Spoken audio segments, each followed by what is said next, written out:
This is a wheel. The wheel has 6 spokes and a center where it mounts to the rotor. You're also going to notice that this wheel has a couple of colors on it.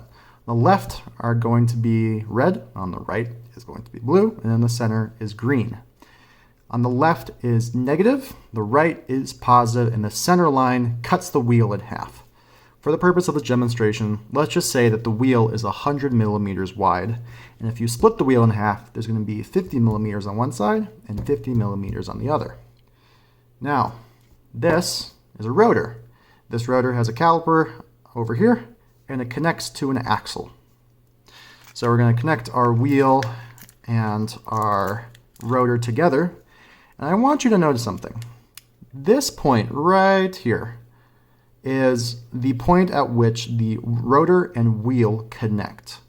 This is the surface that they're mounted to and where they interact with each other. That's a very important thing to remember. Same thing with the center line. Why do I bring this up? Well, let's take this to 0 offset so I can show you. So if we go to 0 offset, you're going to notice something. The center line of the wheel, that green line right there, at 0 offset is exactly in line with the place that the rotor and the wheel come in contact. That little spot right there.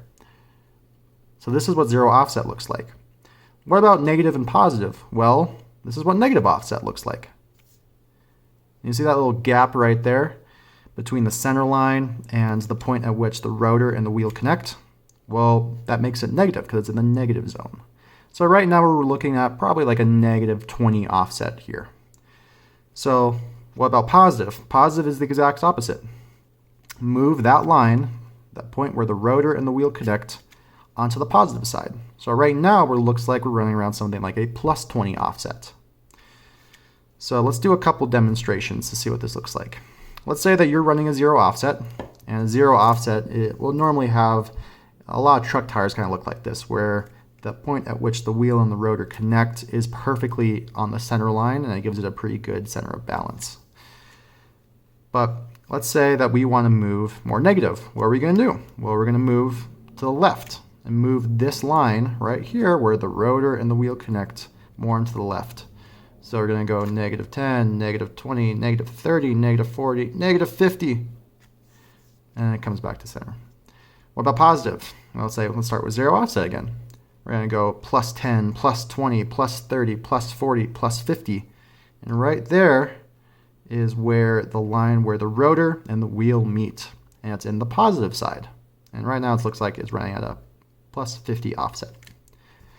So what does this look like with our fender? Well, most of the time, I'm going to use my car as an example. Most of the time, OEM wheels run something like a 50 offset, a plus 50 offset.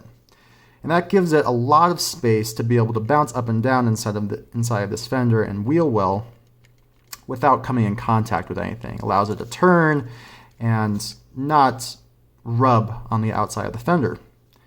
But car guys like us, we like having a very flush fitment or even some wheel poke where it comes out a little bit, or even some really aggressive wheel poke if you're talking about like a truck tire on like a Tacoma.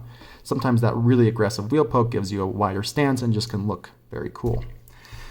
So let's figure out how to do this. Let's say that you're running a plus 50 offset, okay? This is what a lot of OEM wheels run, and this is what runs on my Mazda 3. Plus 50 offset right out of the box. And this is what my wheels come with. But I want to find a flusher fitment. So what am I going to do? Well, I'm going to move more negative. So plus 50, plus 40, plus 30, plus 20.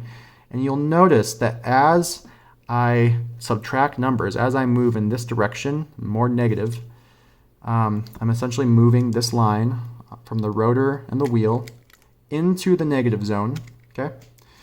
As I do that, as I move more negative, my wheels will tend to stick out of the fender more.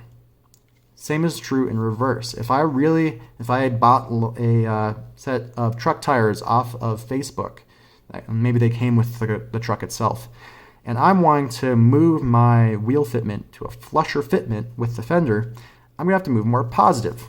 And the reason that I know I'm moving positive is because the line of where the rotor and the wheel connect is moving into the positive zone. You see that? So this is moving into positive offset. This is moving into negative offset. And so if we're looking at this one where the axle is on the left and the road is on the right, then if I am running a plus 50 offset, I might be better off with something like a 40 or a 35 offset, so I can get that really flush fitment with the fender.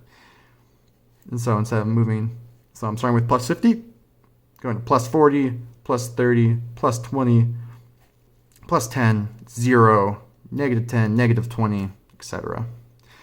That's all you need to know about offset. That's how it works. That's how it functions.